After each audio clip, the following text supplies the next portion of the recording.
on the beat, bitch. Rasta and all that.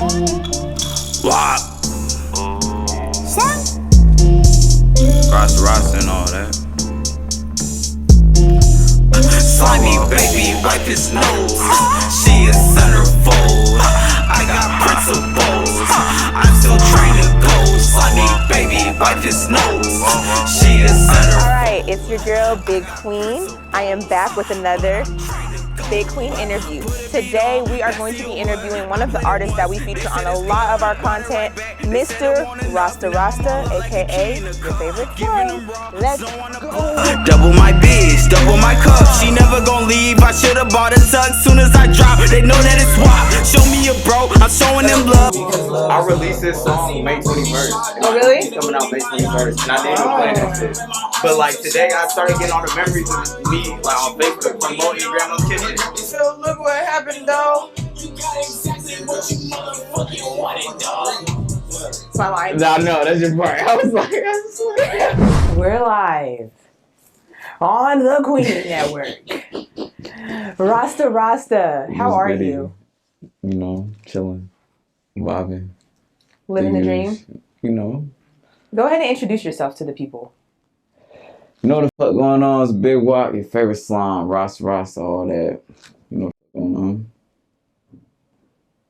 How would you introduce yourself as, other than Rasta, your favorite slime? What do you do? Who are you? I don't want to put you in a category, so you tell us, right. you know, so you tell us who you are. The category is the WAP, you know what I'm saying? No category, but shit.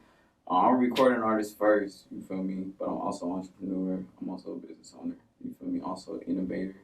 You know, I'm the one that's going, you know, change all this shit for real. So, yeah. You're going to change the game? For sure. That is actually my first question. So I, outside of, from what I know you, of my amazing brother, you are a recording artist, a musician.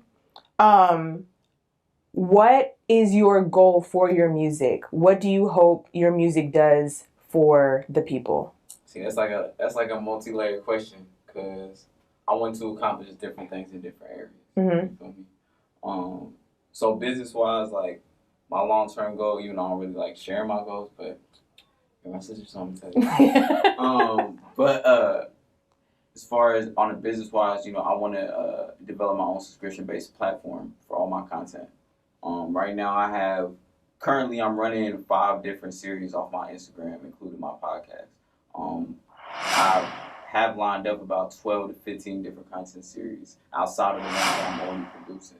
So after I'm done producing those, while I'm still producing music and my videos and my films and all that other stuff, I'm going to put them on one platform and run that as like an art-based content platform. And then I'm going to allow other artists to use it, charge them to use it. And I think that's the future of like content anyways. Right. So you're going to try to almost create like your own like Instagram or Twitter for just music, just for or art. Yeah, just for art-based content. Like, nice. Like long term is going to be Rasta the brand's art-based content for the free and righteous. Like that's the big vision. You know what I'm saying, business-wise. And I think just showing artists like, you know, like, because if you have a subscription-based platform, it minimizes the amount of people you need to really support you. You know what I'm saying? If you got 100 people and they all spending $3 a month, you're making money. You're making money. You're gonna make money. You exactly. know what I'm saying? Instead of trying to hit hundreds of millions of followers from at home, it's just not gonna happen. So I think that's gonna innovate a lot. And then music-wise, like what I want my music to do actually is I just want to teach people that how powerful they are. You know what I'm saying? I just want to teach people like how like you ain't really got to do nothing. Like don't think no matter who tells you like you have to do this or you got to be that way or you got to, you know what I'm saying, follow this rule or you got to follow that rule. Like you don't have to do none of it. Like you're powerful enough to be self-sufficient. You know what I'm saying, in all aspects of life. And I don't just mean like financially. I mean you're powerful enough to love yourself enough. You're powerful enough to think yourself enough. You know, you're powerful enough to be worthy. You're powerful enough to look at things from a different angle and really think about how things are affecting you. You know what I'm saying? Yeah. And I feel like, and that whole came to me forever. Like, that's always been the mission, you know what I'm saying? I said it several different ways in the past, but that's always been the mission. And that just comes from the people around me. Like, that's the biggest problem I see, you know what I'm saying? Yeah. Like, not having the power to right. feel like they can do what they need to be happy. Because I see mad people, like, that I know are into stuff that, like, they're not really into. You know what I'm saying? They're just doing it because it's like that's what they feel like they have to do, or that's what they've been told they have to do. But it's like, bro, you powerful enough to stand on your own two and do what you want for real. And I feel like nobody's telling us that. So yeah. Something I always like to ask artists is how their upbringing and childhood impacts their art, their music. So obviously we did grow up together because we are siblings. But how did that, influence you to create such a unique sound with your music? What are some pieces? I feel like there's several parts to that, and it's, again, a multi-layered question. I feel like not only do I get my music from, like, my upbringing, but also, like, my business mind. Like, I feel like both of my parents, I've always seen them, like, in charge of their music, in charge of their art. Right. So it's like, it's hard for me not to see it that way because, like, my first exposure, like, my mom and my dad were in charge of their company. You know what I'm saying? My dad was in charge of his band. Like, not only, like, I didn't really catch on till I got a little older, but not only was he running his band, but he was running the business side of his band as well. Like, he had books, he had an LLC. Like, this was all things I seen already when I was growing up. So it was like, that business thing was, like, kind of embedded in me. I remember when I was, like, 6 or 7, my dad was already trying to get me to start my own business. So it's like, why would I stray away from that? And then music-wise, I feel like I heard rap real late. You know what I'm saying? That's what I tell everybody. It's like, I'm not a person that, like, could tell you, like, I heard my first rap. Like, I've always heard rap growing up. Like, I didn't. You know what I'm saying? My dad only plays reggae, and my mom only played, like, the old shit, like Tina Turner, Aretha Franklin, Anita Baker, like, no, not to that music. I love that music, you know what I'm saying? But there was nobody in my house playing hip hop. You know what I'm saying? It wasn't until I started, like, moving around or whatever, and then I was like, oh, what is this? Then I kind of had to figure it out. But I feel like I was raised, learning instruments first, really, before I even heard music on a CD. You know what I'm saying? I was taught to play music before I was taught to make it, So what do you think pushed you to, like, hip-hop and rap? Why do you think you chose that style? When I heard it, it was just so powerful. For real. When I heard, like, I really think it was, like, hearing a black man just talk, like, and, like, everybody was listening. Like, that was just a powerful thing. And, like, growing up the way I grew up, like, I never seen that, you know what I'm saying? It reminded me of, like, the speeches of the great people, like, that would stand there and just talk and earn everybody's respect. Like, that's major. Yeah, like, that's power. Man, like, dang, I was like, what? You know what I'm saying? Like, the first time seeing that shit, I remember being like, what in the world? Like, what is going on? So, but I think my knowledge of music is just so much bigger than rap. So I feel like musically, there isn't a rapper that's going to be as inclined as me because I didn't grow up, like, staying in the same thing I grew up in. Yes. Like, I learned everything else and then learned rap. Right. You know what I'm saying? And you taught yourself how. Right. Yeah. So now it's like I'm taking everything that I know about music and putting it into this one thing. Right. Instead of just taking what I know from this one thing and putting it into this one thing. So,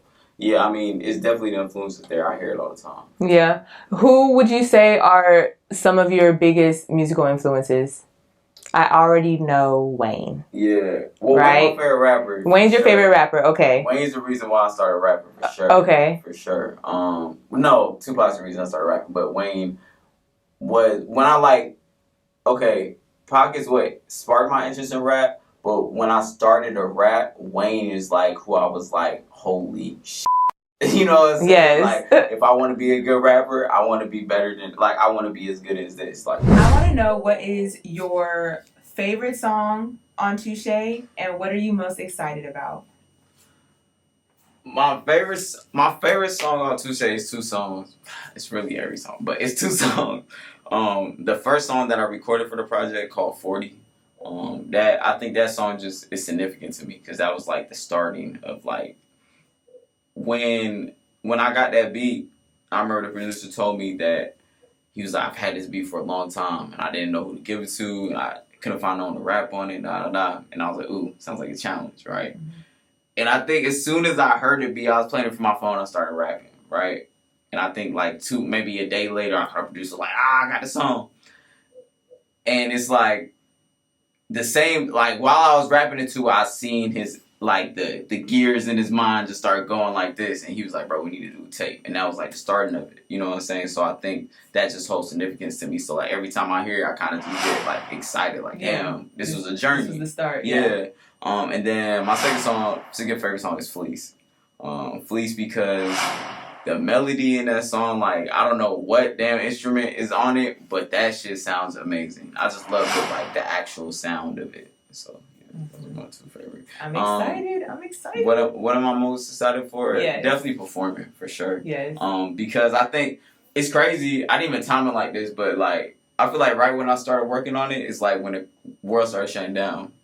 So it's like kind of perfect timing because now that I'm like about to release it, it's like it's opening back up. So it was birthed during a pandemic, and now it's about to be one of the most iconic pieces of your career. Right. So yeah, I think I'm just excited to get back on the stage. You know what I'm saying? Turn up. You know what I'm saying? Feel that energy.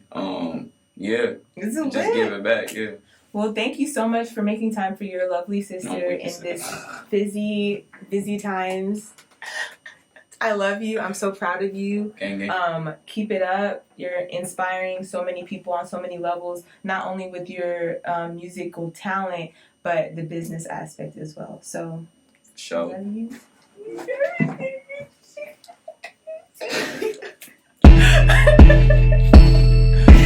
Woke up this morning feeling like I'm Dolph. Got another pack, bout to get it off. They watching how I move, wanna see me fall.